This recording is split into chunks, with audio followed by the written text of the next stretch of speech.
Olá, o Ministério da Agricultura confirma que caso registrado no Pará é de encefalopatia espongiforme bovina. Os reflexos do mercado nas negociações e os caminhos possíveis para resolver essa crise o mais rápido possível. Agora no mercado pecuário DBO.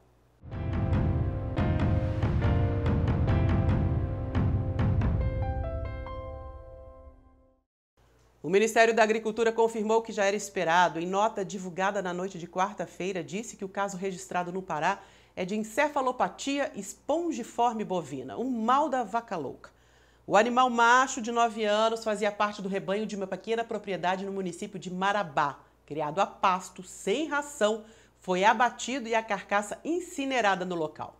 O comunicado foi feito à Organização Mundial de Saúde Animal e as amostras enviadas para o laboratório referência da instituição no Canadá, que poderá confirmar se o caso é atípico. A forma atípica da doença aparece em animais zerados com a idade avançada e não traz risco nenhum à saúde humana. Esperamos que esse laudo do Canadá saia logo e assim o Brasil mantenha o status de risco insignificante para a doença. No Brasil, foram registrados 5 casos entre 2012 e 2021. Os impactos econômicos agora em 2023 já estão aí, né? A questão é o tamanho dessa crise. É que o protocolo assinado entre Brasil e China foi firmado em 2015, quando a China não era o nosso principal cliente. E ficou acordado que é obrigação do Brasil suspender automaticamente as exportações nesses casos, independentemente de ser típico, que é o mais perigoso, ou atípico, como tudo indica ser. Nos casos registrados antes, em 2019 e 2021, o posicionamento da China foi bem diferente. Em 2019, caso confirmado em uma vaca de 17 anos, a suspensão durou 13 dias. Já em 2021, foram mais de 100 dias fora dos negócios, causando aí um prejuízo para toda a cadeia produtiva, principalmente para os confinadores. Vamos ver como é que o mercado físico abriu aí, né? Depois de uma quarta-feira sem negociações, e também o mercado futuro, que ontem, na quarta-feira, se distanciou bastante dos R$300, que dias atrás traziam um certo alívio para todo o setor. O mercado pecuário conversa então com o economista e analista do Safras e Mercado, o Fernando Henrique Iglesias. Fernando, obrigado pela presença. Você já fez uma ronda pelo Brasil aí com alguns pecuaristas para saber como é que estão os preços, né? O que aconteceu em algumas regiões? Me dá um exemplo. Ontem não teve nada, não teve indicação de preços, tá? Hoje eu já falei com algumas indústrias na região norte, com alguns pecuaristas que atuam também na região. O Pará, o mercado paraense, né, ali o epicentro do problema, os preços do boi saíram de R$235 por arroba para a indicação aí de 220. Então teve uma queda importante no mercado paraense. Na região de Rondônia também houve uma queda importante, os preços saíram aí de 230, 235 para 220, tá? A indústria está realocando as escalas, empurrando as escalas para mais adiante, suspendendo abates e não sinalizando para preços. Então, o ambiente se tornou aí bastante complicado. E diante disso, a gente teve um caso em 2019, que a China demorou apenas 13 dias. É o que a gente espera que aconteça. A gente teve o caso lamentável de 2021, que a China demorou mais de 100 dias. Esses dois exemplos completamente diferentes. Na sua opinião, o que deve acontecer dessa vez 2023? Bom, temos algumas particularidades agora em 2023. A primeira delas é do ponto de vista do pecuarista, sob a ótica do pecuarista primeiro, né? Naquela época, o caso se tornou mais complicado, que nós estávamos num período de confinamento no Brasil, a entrada de animais confinados. Então, é aquele animal com prazo de validade. O pecuarista brasileiro não tinha capacidade de retenção. Nesse momento, ele tem aí o boi de pasto a seu favor, joga a favor a pastagem em boas condições e permite uma maior capacidade de retenção desse pecuarista. Tá? Por sua vez, tem um outro aspecto bem interessante para nós pontuarmos, que naquele período de 2021 o embargo foi tão alongado que a China vinha de semanas e semanas de um forte ritmo de compras de carne bovina brasileira. Então ela estava com um estoque relativamente alto. Agora não. Agora ela vem de meses mais lentos em termos de compra. Estamos falando aí de outubro, novembro, dezembro, meses mais fracos em termos de importação de carne bovina. E isso leva a crer que ela não está tão bem estocada nesse momento para poder aí segurar essas exportações por um período tão amplo como foi aquele. Então, o mais provável é que nós estejamos mais próximos de um embargo de 2019 do que de um embargo de 2021. Mas, de qualquer forma, isso gera transtornos, isso gera consequências ao mercado. O mercado está precificando isso, principalmente nos futuros, e vamos ver como isso vai evoluir. Tá? A grande questão é que agora essa retomada das exportações vai depender da China. Esse protocolo sanitário foi assinado em 2015, numa época que a China não tinha, a representatividade nas compras de carne do Brasil. Isso já não deveria ser revisto depois de 2 casos atípicos, de prejuízos para os dois lados? Não está na hora de rever esse protocolo? Como fazer isso?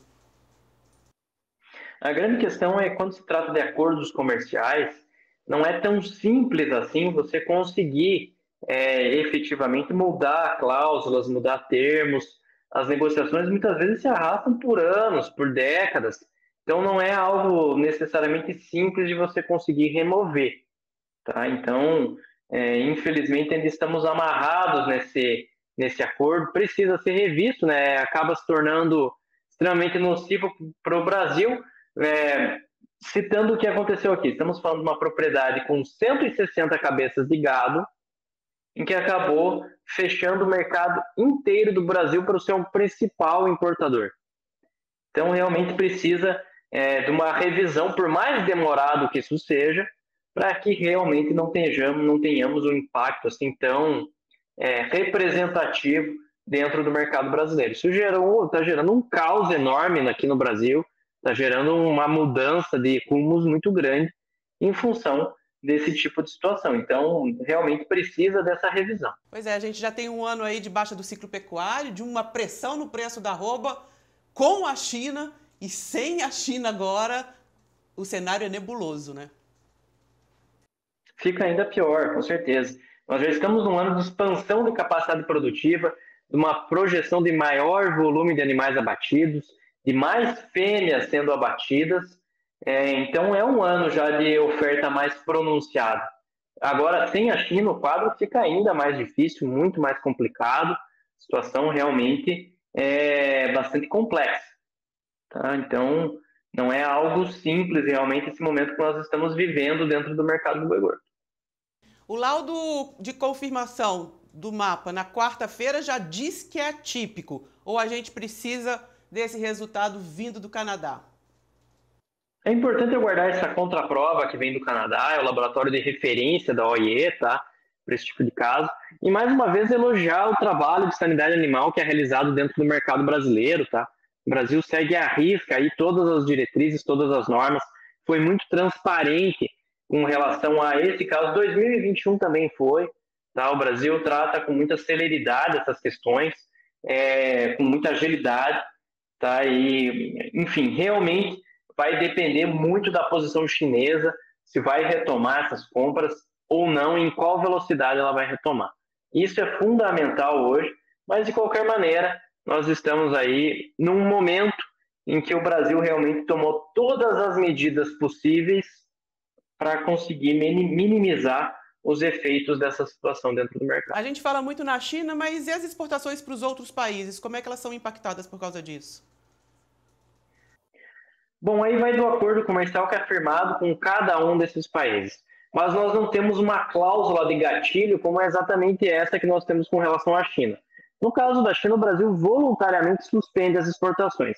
Nos casos de outros países, eles que tomam a iniciativa por impor embargos ou não, de acordo com as informações brasileiras a respeito do caso. Tá? É muito provável que seja mais uma vez um caso atípico, e é muito provável que mais uma vez a OIE mantenha o Brasil como risco insignificante de propagação da doença da maneira clássica, da maneira típica.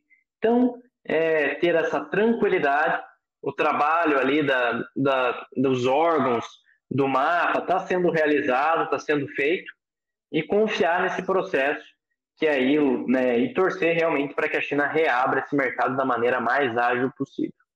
Te agradeço imensamente a participação. Volte sempre no mercado pecuário atualizando essas informações, né? Serão dias difíceis pela frente. Mais uma crise instalada, mantendo a calma, esperar os laudos e torcer para a China voltar logo, porque eles precisam da nossa carne mais do que nunca esse ano, em relação aí aos nossos concorrentes que não vão oferecer uma proteína barata para eles. Exatamente isso. Isso joga a favor do Brasil também. Tá? Tem que ter essa cautela da mudança de mercado. Os nossos concorrentes estão num processo inverso de encolhimento de capacidade produtiva, de menor capacidade produtiva, enquanto o Brasil aí está nessa fase de expansão. Então, basicamente, nós somos a melhor alternativa de fornecimento de carne bovina em escala global hoje e vamos continuar assim ao longo desse ano. Resta realmente essa posição chinesa. Agradeço aqui a participação, é sempre um prazer e contem comigo em mais oportunidades. Até a próxima. Dependemos agora, além do laudo, do Canadá, de uma ação efetiva do governo brasileiro, da política externa atuante, junto aos chineses, para resolver essa crise o mais rápido possível. Mande a sua pergunta, sugestão para nossas redes sociais, Instagram e também o WhatsApp. Eu espero você, hein? Muito obrigada pela sua companhia e até a próxima.